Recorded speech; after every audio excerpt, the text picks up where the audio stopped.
Olá, agora o nosso tema é sobre polimixina. As polimixinas, né, aqui a gente vê uma caixa de sulfato de polimixina, são antibióticos aí bem mais antigos, entretanto, todavia, o que a gente tem que comentar aqui é que são antibióticos realmente reservados às sete chaves para o seu uso. Não são antibióticos amplamente prescritos quando você vai fazer o uso venoso. O uso tópico já tem uso bem discriminado, principalmente quando a gente se trata de colírios, soluções otológicas, tá? Então, geralmente você pode fazer uso aí sem grandes problemas, mas quando o uso se trata venoso, não é bem assim não, e a gente vai ver aqui mais pra frente, tá? Eles também são oriundos aí de cepas fúngicas, né? E que a gente pode falar que a característica de ação é que são detergentes, tá? Polimixinas são simplesmente detergentes da membrana. Então, agora a gente parou, não está falando mais de classe que age na parede celular, a gente tá falando de classe que age na membrana. Tá? Na membrana da bactéria, tá?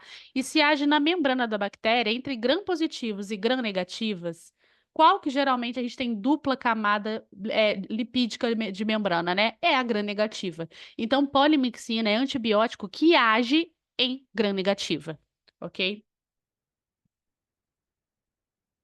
E aqui a gente tem uma exemplificação ótima, realmente. Esse aqui é uma molécula, por exemplo, de uma polimixina que está interagindo numa membrana fosfolipídica aí, provavelmente de uma bactéria. E elas são antibióticos que, pelo tamanho da molécula e essa questão catiônica dela, íon, ela expulsa os fosfolipídios ali da membrana e forma extremamente buracos ali na membrana plasmática dele e destrói aí o agente bacteriano, tá? Então, são antibióticos que vão interagir com esses fosfolipídios, vão desorganizar completamente essa estrutura, tá? E vão causar um aumento da permeabilidade dessa célula, tá? E com isso vai ter contato aí logo com o fármaco e vai ser destruidor. É um antibiótico aí de característica bactericida. Aqui, novamente, a gente mostra aqui uma membrana dupla, por exemplo, aqui de uma bactéria gram-negativa. A gente vê aqui que a presença do antibiótico fortemente ele vai expulsando as camadas de fosfolipídio dessa membrana e formando orifícios, e com isso a explosão bacteriana da célula, tá? Mecanismo de resistência à polimixina? Raro. Atualmente, hoje ainda não foi encontrado, tá? E isso se acontece porque o uso é reservado a sete chaves, tá? Quando a gente sabe que o problema intra-hospitalar geralmente reside de bactérias que são gram-negativas, que vão ganhando possibilidade de resistência, a gente, quando não tem a única arma final que a gente tem, às vezes, para lançar a mão de um artifício terapêutico naquele paciente com bactéria gram-negativa multiresistente, será a polimixina. Polimixina é um antibiótico que você tem que entrar em contato com a comissão de infecção hospitalar de onde você estiver trabalhando, para poder liberar. Você tem que fazer um relatório para você poder liberar, tá? Não é um antibiótico que você vai prescrever comumente para qualquer infecção. Você tem que solicitar e está embasado para o seu uso, tá? Então, quanto ao espectro de ação, a gente vai ver aqui, ó, que ele só age, gente, é para gram negativo. Enquanto um lado a gente acabou de ver uma droga que também age agora em paredes, né, não é em membrana, que é os glicopeptídeos para os gram positivos, que já tem potencial de resistência. Agora a gente vê para os gram negativos com potencial de resistência quem é que vai ser a droga. Então, o antibiótico de membrana agora, que é a polimixina. Então, quem que a gente vai ter ação, tá? Todos os gram-negativos. A gente tem aqui Enterobacter. Gente, não vamos confundir enterococo, que é um gram-positivo, com o gênero do Enterobacter. Os Enterobacter, eles são gram-negativos, tá?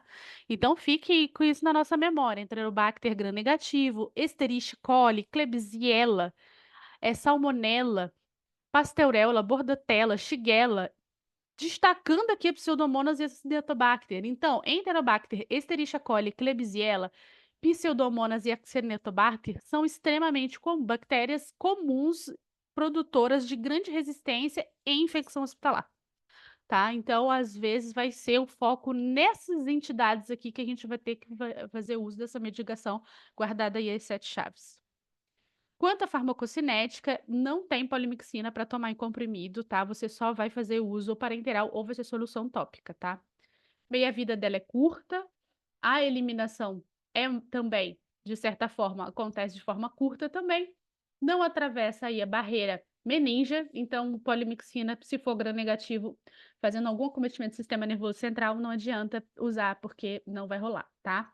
E a eliminação é renal, mas não por filtração, e é uma droga que causa nefrotoxicidade, tá? Quanto ao uso tópico, como eu falei, geralmente vocês fiquem tranquilos, já não tem essa questão aí, o medo, o perigo, tá? O uso tópico é muito liberado e é seguro até.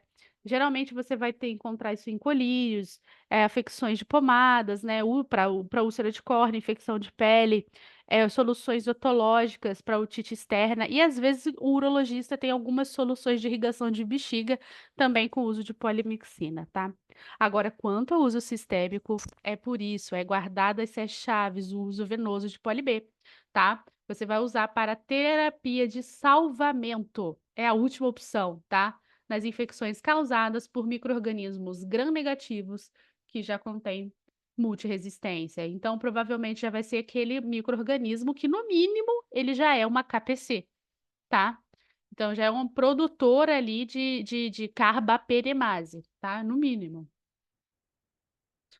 Quanto aí aos efeitos adversos, né, quando a gente usa, geralmente tópico, não costuma ter reações graves, sistêmicas não, então por isso que geralmente o uso tópico é bem liberado, mas o uso sistêmico não.